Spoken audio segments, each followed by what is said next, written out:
So this is lecture number 7 of work, energy and power.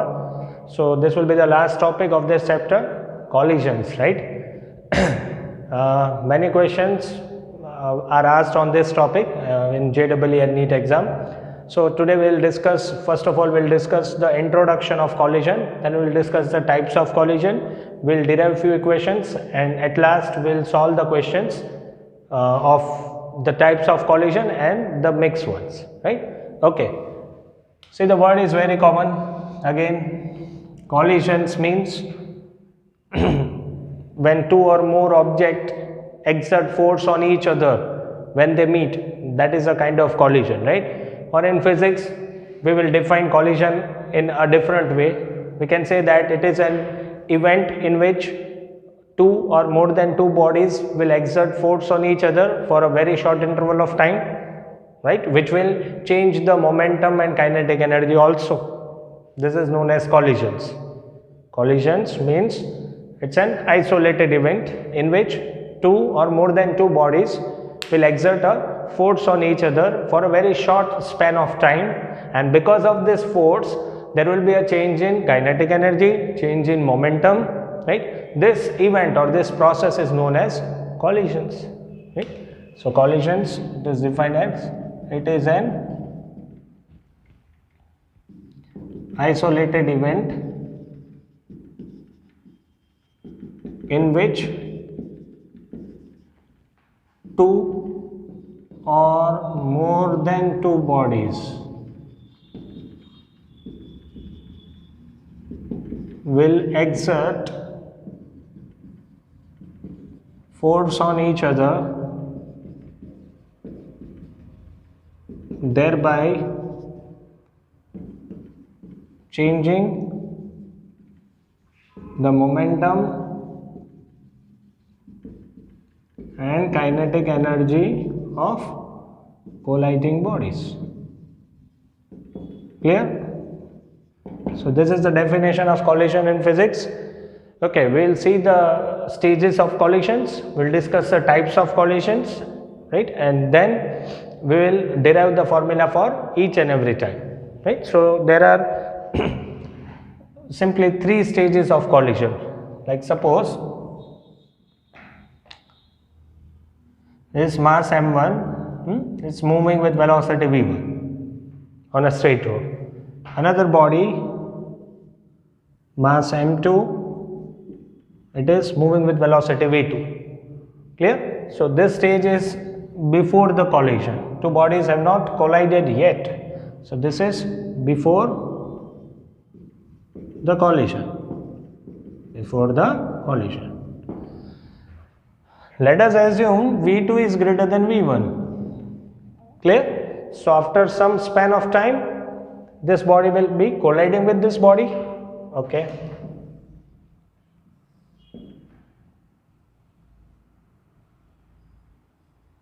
Right, this is how they will collide. So this stage is known as during collision. During collision. First stage was, this was the first stage before the collision, right, in which we have taken two bodies, one of mass m1, another of mass m2. m1 is moving with velocity v1, m2 is moving with velocity v2. We have assumed v2 greater than v1, so definitely after some span of time they will be colliding. Clear? So this is during the collision, and let us say this stage,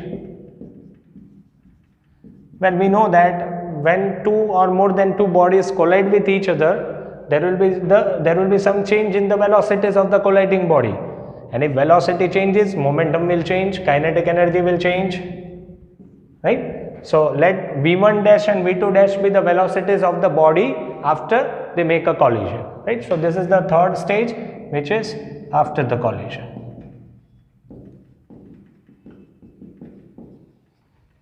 Clear? So we have seen three stages of collision: before the collision, during collision, after the collision. Clear? Okay. The thing which we have noticed is, after the collision, velocities of the colliding body will change. That means before the collision velocity was v1 and v2. After the collision the body will have the velocity v1 dash and v2 dash, right? Okay, now we'll discuss about the types of collisions, right? Types of collisions.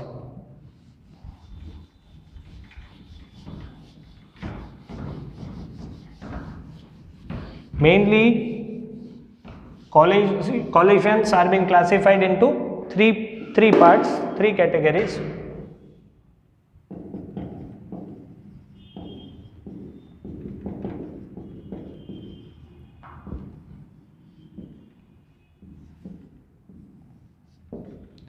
First one is perfectly elastic collision. Perfectly elastic collision. This is inelastic collision.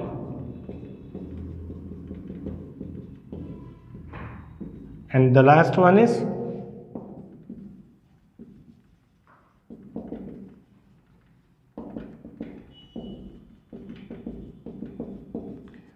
in practice or in day-to-day life, the collisions which we are seeing is of course inelastic collision.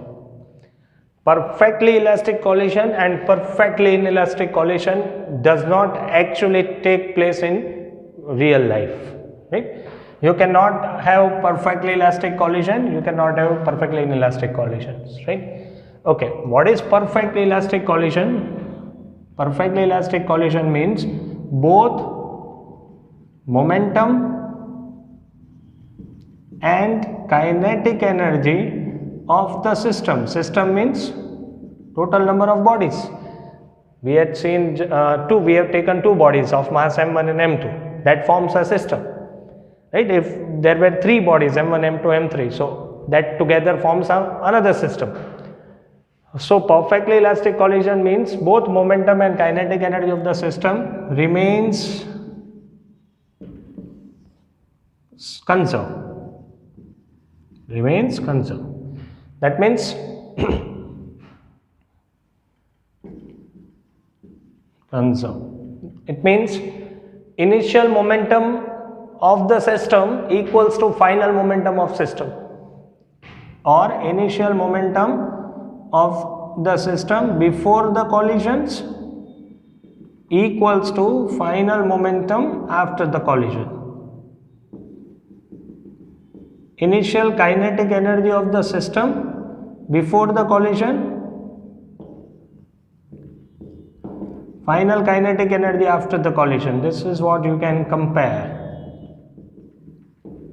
Well, one thing is very sure, whenever collision takes place, conservation of kinetic energy is actually not possible. That means the kinetic energy before the collision, kinetic energy of the system before the collision will be converted into sound energy. When collision takes place, there arises a sound, it produces sound. So a part of energy will be converted into sound energy, right? A part of energy will be lost in form of friction. So the final kinetic energy will not be exactly equals to initial kinetic energy. Well, this is an ideal case, right? So in perfectly elastic collision, both momentum and kinetic energy of the system remains conserved.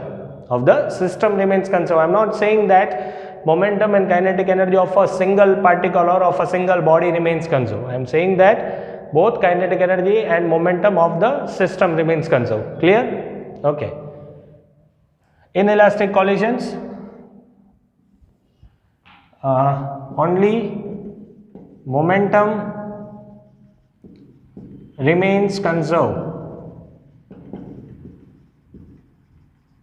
right? That means you can write initial momentum and final momentum, but initial kinetic energy of the system will not be equals to final kinetic energy of the system, right? Okay, if in the question, right, if in the question they are not mentioning the type of collision, that means if you have been said that a body is colliding with another body of double mass, well, they have not mentioned the type of collision. If they are not mentioning the type of collision, we always have to go for inelastic collision. This is an important point, right? If you have been said that an object or a body is undergoing a perfectly elastic collision, then we'll take this case. But they have not mentioned the type of collision, then always go for inelastic collision. Clear? Okay. Now, what is perfectly inelastic collision? Perfectly inelastic collision means when the colliding bodies stick together and after the collision, both the bodies will move together. This kind of collision is known as perfectly inelastic collision. An example, when a bullet is fired, inside a, say, wooden block, then the bullet will get embedded, and then both the bodies will move together. So this kind of collision is known as perfectly inelastic collision. In perfectly inelastic collision also, only momentum will remain conserved. Only momentum will remain conserved. Right? That means we can write initial momentum of the system equals to final momentum of the system. Right? So one more thing, that when collision take place, there will be some energy loss. Right? Sometimes maximum energy will be transferred between the colliding bodies. Sometimes minimum energy will be transferred. That depends on how the body is being colliding. Clear? So we'll discuss it. This collision is a big topic, right? So we'll discuss it in the parts. Now I'll give you one example of this perfectly elastic collision, inelastic collision, and this already I have given that when a bullet is fired in a wooden block, it gets embedded into it, right? This is an example of perfectly inelastic collision. These are inelastic collisions. This is what we are saying in our day-to-day life, right? That means whenever we are hearing the word collision, that is inelastic collision. So I can say that collision between automobiles, collision on road between automobiles, that is inelastic collision. Well, perfectly elastic collision means rebouncing of the ball to a same height. When you are throwing a ball from a height edge and after colliding with the ground, if the ball rebounds to same height, so then that is an example of perfectly elastic collision. Even collision between subatomic particles, they are also perfectly elastic collisions, right? So up till now we have discussed about what is collision, what are the stages of collision, what are the types of collision, and in each collision which are the things that remains conserved. We have seen the examples of these three kinds of collisions, right? So in the next video we'll discuss about perfectly elastic collision in 1 dimension. Then we'll discuss about perfectly elastic collision in 2 dimension. Clear? We'll find the velocities of the bodies before the collision, after the collision, and then we'll solve few questions which were asked in JEE or NEET exam.